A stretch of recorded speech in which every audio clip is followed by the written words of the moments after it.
നമസ്കാരം, മധു ഭാസ്കരൻ. കോവിഡ് നമ്മുടെ ജീവിതത്തിനെ ആകെ മാറ്റിമറിച്ചു. കോവിഡ് വന്നതോട് കുട്ടികൾക്ക് സ്കൂളിൽ പോകാൻ പറ്റുന്നില്ല, അധ്യാപകർക്ക് കുട്ടികളെ കാണാൻ പറ്റുന്നില്ല, പേരൻസിന് കുട്ടികളെ ജോലിക്ക് പോകണം, സെയിം ടൈം കുട്ടികളെ ശ്രദ്ധിക്കണം. ഒരുപാട് പ്രതിസന്ധികളിലൂടെ പ്രശ്നങ്ങളിലൂടെ കടന്നു പോകുന്നുണ്ട് നമ്മൾ.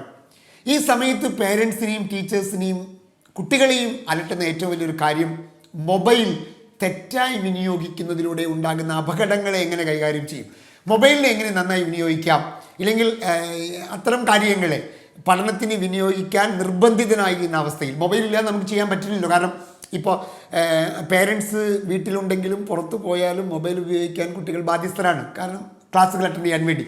ഈ സമയത്ത് ഇതിനെ ഭംഗിയായി എങ്ങനെ വിനിയോഗിക്കാം എന്നതുമായി ബന്ധപ്പെട്ട കുറച്ച് കാര്യങ്ങളാണ് നമ്മൾ ചർച്ച ചെയ്യാൻ പോകുന്നത്.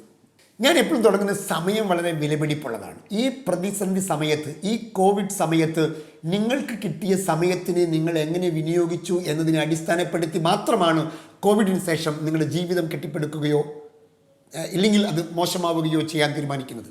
3 തരം സമയമുണ്ട് എന്നാണ് പറയുക. ഒന്ന് സോൾഡ് ടൈം എന്ന് പറയും, വിനിയോഗിക്കപ്പെട്ട സമയം, നിർബന്ധമായി മാറ്റി വയ്ക്കപ്പെടേണ്ട സമയം. ഉദാഹരണം, നിങ്ങളുടെ ടീച്ചർ നിങ്ങളോട് പറഞ്ഞു ഇന്ന് രാവിലെ 10 തൊട്ട് 11 വരെ ഓൺലൈൻ ക്ലാസ് ഉണ്ട്, അറ്റൻഡ് ചെയ്യണം നിർബന്ധമായി. അത് സോൾഡ് ടൈമാണ്, തീരുമാനിക്കപ്പെട്ട സമയമാണ്. രാവിലെ ക്ലാസ്സിൽ നിങ്ങൾ നേരത്തെ ക്ലാസ്സിൽ പോയിരുന്നപ്പോൾ രാവിലെ തൊട്ട് വൈകുന്നേരം 5 മണി വരെ അല്ലെങ്കിൽ 3 മണി വരെ ക്ലാസ് ഉണ്ട്. അത് നിർബന്ധിക്കപ്പെട്ട സമയമാണ്, സോൾഡ് ടൈം എന്ന് പറയും. രണ്ടാമത്തതിനെ മെയിൻ്റനൻസ് ടൈം എന്ന് പറയും. ഉറങ്ങുന്നത്, ഭക്ഷണം കഴിക്കുന്നത്, കുളിക്കുന്നത്, എക്സസൈസ് ചെയ്യുന്നത്, അതാണ് മെയിൻ്റനൻസ് ടൈം എന്ന് പറയുന്നത്. മൂന്നാമത്തെ ഒരു ടൈം ഉണ്ട്, ദാറ്റ്സ് കാൾഡ് ഡിസ്ക്രിയേഷണറി ടൈം എന്ന് പറയും. അതായത് നമ്മുടെ കയ്യിലുണ്ട്, അതിനെ എങ്ങനെ വിനിയോഗിക്കണം എന്നത് നമ്മുടെ വിവേചനാധികാരത്തിൽപ്പെട്ടതാണ്. അതാണ് ഡിസ്ക്രിയേഷണറി ടൈം എന്ന് പറയുന്നത്. പ്രിയമുള്ളവരെ, ഈ മൂന്നാമത്തെ സമയത്തിനെ, ഡിസ്ക്രിയേഷണറി സമയത്തിനെ ആര് നന്നായി വിനിയോഗിച്ചോ അവർ മാത്രമേ ജീവിതത്തിൽ രക്ഷപ്പെട്ടിട്ടുള്ളൂ എന്ന കാര്യത്തിൽ ഒരു തർക്കവുമില്ല.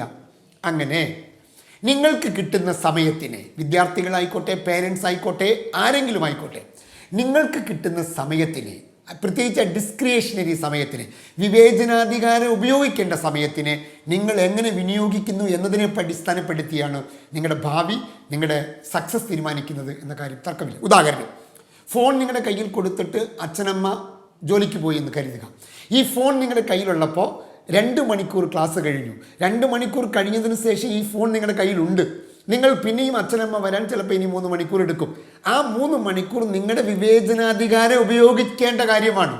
അവിടെ ആ ഫോൺ കൃത്യമായി നിങ്ങൾ വിനിയോഗിച്ചില്ലെങ്കിൽ നിങ്ങളുടെ ജീവിതം പിന്നീട് ബുദ്ധിമുട്ടിലായി മാറും എന്നതാണ്. എന്താണ് ഈ ഫോൺ കണ്ടമാനം വിനിയോഗിക്കുന്നതുകൊണ്ട്? നിങ്ങൾ നോക്കൂ, ഫോണിലുള്ള ആപ്പുകൾ, അത് ഫേസ്ബുക്ക് ആയിക്കോട്ടെ, ഇല്ലെങ്കിൽ ഇൻസ്റ്റാഗ്രാം ആയിക്കോട്ടെ, എന്ത് തന്നെ ആയിക്കോട്ടെ, ഇതെല്ലാം അതിൽ വരുന്ന ആളുകളെ പിടിച്ചു നിർത്താൻ വേണ്ടിയുള്ള എൻഗേജ്മെൻറ്റ് എന്നാണ് ഞങ്ങൾ ബിസിനസ്സിൽ പറയുക, കസ്റ്റമർ എൻഗേജ്മെൻറ്റ്. അങ്ങനെ എൻഗേജ് ചെയ്യാൻ പാകത്തിലാണ് ഇത് ഉണ്ടാക്കപ്പെട്ടത്. അതുകൊണ്ട് അതിനൊരു ആകർഷകത ഉണ്ടാകും. നമ്മളതിൽ പോയാൽ നമ്മളിൽ തന്നെ നിൽക്കാൻ നമ്മളെ തോന്നിക്കും. എന്നാൽ ഇതുകൊണ്ട് നമുക്കുണ്ടാകാൻ പോകുന്ന ദോഷങ്ങൾ എന്താണെന്ന് വെറുതെ നോക്കാം. ഒന്ന്, നമ്മളിതിന് അഡിക്ഷനാവും. എല്ലാ അഡിക്ഷനുകളും ഭയങ്കര അപകടകാരികളാണ്. അഡിക്ഷൻ എന്ന് പറഞ്ഞാൽ എന്താ? നമ്മൾ അതിന് അടിമയാകുന്നു എന്നാണ്. യഥാർത്ഥത്തിൽ വലിയ അപകടമില്ലേ? ഞാൻ ഏതെങ്കിലും ഒരു ശീലത്തിന് അടിമയാവുക, യഥാർത്ഥത്തിൽ ആ ശീലം എൻ്റെ അടിമയായിരിക്കണ്ടേ? ഞാൻ വിചാരിച്ച പോലെ കാര്യങ്ങൾ നടക്കാതെ പോകുന്നു. മദ്യപിക്കുന്ന അഡിക്റ്റ് ആകുന്ന എങ്ങനെയാണ്? മദ്യപാനം ഇയാളെ ഭരിക്കുന്നു. ഫോൺ നിങ്ങളെ ഭരിക്കാൻ തുടങ്ങിയാൽ നിങ്ങൾ എങ്ങനെയാണ് രാജാവാവുക? ഞാൻ എപ്പോഴും പറയുന്ന അവനവൻ്റെ ജീവിതത്തിലെ രാജാവാണെന്നാണ്. നിങ്ങളുടെ ജീവിതത്തിൽ നിങ്ങൾ രാജാവാകണമെങ്കിൽ നിങ്ങളെ ഫോണല്ല ഭരിക്കേണ്ടത്, നിങ്ങളാണ് ഫോണിനെ ഭരിക്കേണ്ടത്. അങ്ങനെയല്ലേ വേണ്ടത്? അപ്പോൾ അതുകൊണ്ട് അഡിക്ഷനിലേക്ക് നയിക്കും. രണ്ടാമത് എന്താ?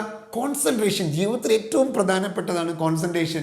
അത് കണ്ടമാനം ഫോൺ ഉപയോഗിക്കുന്ന ഒരു കോൺസെൻട്രേഷൻ നഷ്ടപ്പെടുമെന്നാണ്. ഉദാഹരണം, നിങ്ങൾ ഒന്ന് നോക്കിക്കൊണ്ടിരിക്കുന്നു, അതുമായി ബന്ധപ്പെട്ട വേറെ ഒന്ന് കിട്ടി, അവിടേക്ക് പോയി, അവിടെ നിന്ന് പിന്നെയും പോയി, ഇങ്ങനെ ഒരു ഫോക്കസ്ഡ് ഇല്ലാതെ ഇങ്ങനെ അലഞ്ഞു തിരിഞ്ഞ് നടക്കുന്നൊരവസ്ഥ, അത് യഥാർത്ഥത്തിൽ നമ്മുടെ ജീവിതത്തിനെ, നമ്മുടെ പഠനത്തിനെ ബാധിക്കുമെന്ന കാര്യത്തിൽ ഒരു തർക്കമില്ല. കോൺസെൻട്രേഷൻ കുറയാൻ വലിയ കാര്യമായി മാറും മൊബൈൽ. രണ്ടാമത്തെ കാര്യം. മൂന്നാമത്തെ കാര്യം എന്താ? Physical illnesses. സ്ഥിരമായി സ്ക്രീൻ കാണുന്നതുകൊണ്ട് തലവേദന, ഇല്ലെങ്കിൽ ശരീരത്തിന് പ്രശ്നങ്ങളുണ്ടാകും, കണ്ണിന് പ്രശ്നങ്ങളുണ്ടാകും. അപ്പോൾ കാശ് കൊടുത്ത് കടിക്കുന്ന പട്ടിനെ മേടിക്കുക എന്നൊക്കെ പണ്ട് പറയില്ലേ, അതുപോലത്തെ ഒരു അവസ്ഥയിൽ പോകേണ്ട ആവശ്യമുണ്ടോ? നമുക്കിത്തരം തലവേദനകൾ ഉയർത്തി വയ്ക്കേണ്ട ആവശ്യമുണ്ടോ? നാലാമത്തെ കാര്യം എന്താ പറയുക? എപ്പോഴും ഫോൺ എന്ന് പറയും നിങ്ങൾ ഒറ്റയ്ക്ക് കളിക്കും. ഇപ്പോൾ ഒരു ഗെയിം ആയിക്കോട്ടെ, നിങ്ങൾ ഫോണിൽ കളിക്കുന്നു, നിങ്ങൾ ഒറ്റയ്ക്ക് കളിക്കുകയാണ്. അതായത് നിങ്ങൾ മാത്രം ഇരുന്ന് കളിക്കുകയാണ്. ജീവിതത്തിൽ അതൊരു കളിയാണോ? മറ്റുള്ളവരുമായി ഇടപെടുന്നതല്ലേ ജീവിതം? ഒറ്റയ്ക്ക് ചെയ്യുന്നതാണോ ജീവിതം? എവിടെയെങ്കിലും ജീവിതത്തിൽ ഒറ്റയ്ക്കുണ്ടോ? അത് നിങ്ങൾ കുടുംബജീവിതം ആയിക്കോട്ടെ, നിങ്ങൾ ജോലി ചെയ്യുന്ന സ്ഥലമായിക്കോട്ടെ, മറ്റുള്ളവരുമായി ഇടപെട്ട് സഹകരിച്ച് ജീവിക്കുന്നതല്ലേ ജീവിതം? ഈ ഫോൺ എന്ന് പറയുന്ന ഒറ്റ സാധനത്തിൽ ഞാൻ ഒറ്റയ്ക്കിരുന്ന് നടത്തിക്കൊണ്ടിരിക്കുന്നതാണോ യഥാർത്ഥത്തിൽ ജീവിതം? അല്ലല്ലോ. നാളെ നിങ്ങൾ ജോലിക്ക് പോകും, നാളെ നിങ്ങൾ കല്യാണം കഴിക്കും, നാളെ നിങ്ങൾ മറ്റുള്ളവരെ ഇടപെടും. അവിടെയെല്ലാം ഇടപെടലുകൾ വളരെ പ്രധാനപ്പെട്ടതാണ്. ഈ ഇടപെടലുകൾക്ക് പ്രശ്നം വരുത്തുന്ന ഒന്നാണ് ഫോൺ എന്ന് നിങ്ങൾ മറക്കാതിരിക്കുക.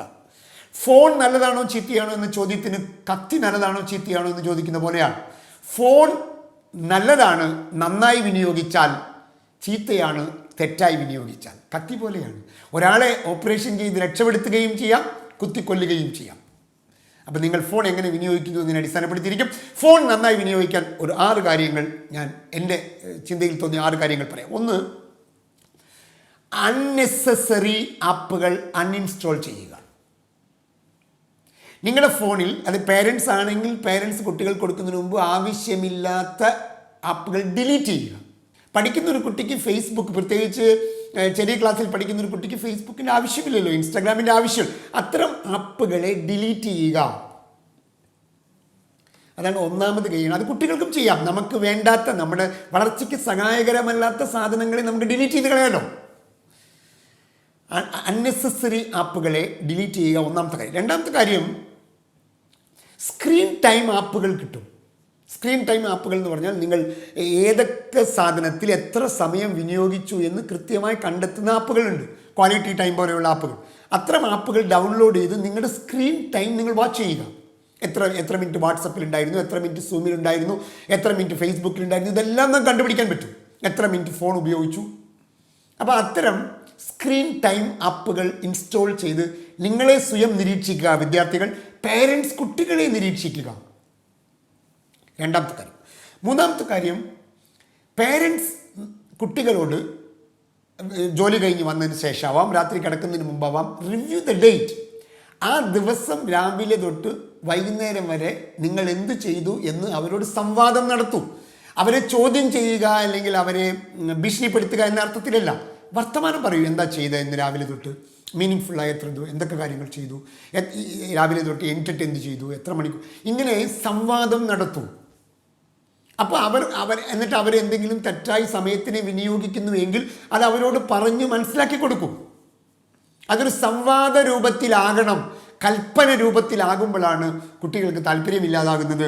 അതുകൊണ്ട് അത്തരം സംവാദങ്ങൾ നടത്തപ്പെടട്ടെ. അതാണ് മൂന്നാമത്തെ കാര്യം. നാലാമത്തെ കാര്യം, ഡേറ്റ ലിമിറ്റ് ചെയ്യുക.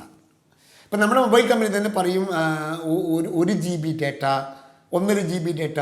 അപ്പോൾ അതുപോലെ കുറഞ്ഞ ഡേറ്റയുള്ള സാധനങ്ങൾ എടുക്കുക. ഒരു ദിവസം 1 GB മതിയാകും, ധാരാളം. അതിൽ കൂടുതൽ എടുക്കേണ്ട ആവശ്യമില്ല. അപ്പോൾ അങ്ങനെ ലിമിറ്റഡ് ഡേറ്റ ഉപയോഗിക്കുന്ന ഒരു സ്ട്രാറ്റജി നടപ്പാക്കുക.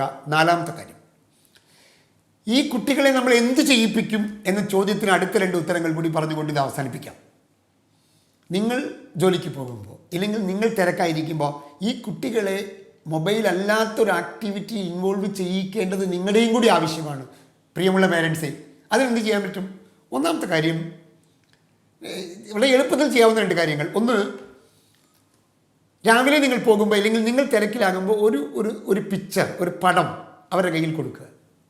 എന്നിട്ട് ഈ പടവുമായി ബന്ധപ്പെട്ട ഒരു കഥ എഴുതി ഉണ്ടാക്കാൻ പറയുക. അത് മലയാളത്തിലോ ഇംഗ്ലീഷിലോ ആവാം, അവർക്കിഷ്ടമുള്ള ഭാഷയിൽ എഴുതിക്കോട്ടെ. എഴുതി ഉണ്ടാക്കാൻ പറയും. ഒരു പിക്ചർ കൊടുത്തിട്ട് ഈ പിക്ചറുമായി ബന്ധപ്പെട്ടൊരു കഥയുണ്ടാക്കാൻ പറയുക. അത് അവരുടെ ക്രിയേറ്റിവിറ്റിയെ വളർത്തും, അവരുടെ വെർബൽ സ്കില്ലിനെ വളർത്തും. അവർക്ക് അക്ഷരങ്ങളോട് താല്പര്യമുണ്ടാകും. എന്നിട്ട് അതിനൊരു സമ്മാനം വേണമെങ്കിൽ കൊടുത്തോളൂ. അപ്പോൾ അത് ക്രിയേറ്റിവിറ്റിയെ വളർത്താൻ സഹായകരമായി ഇത്തരം ആക്ടിവിറ്റികൾ ചെയ്യുക. പിന്നെ ഒരു ആക്ടിവിറ്റി അതുപോലെ ചെയ്യാവുന്നത് എന്താണ്?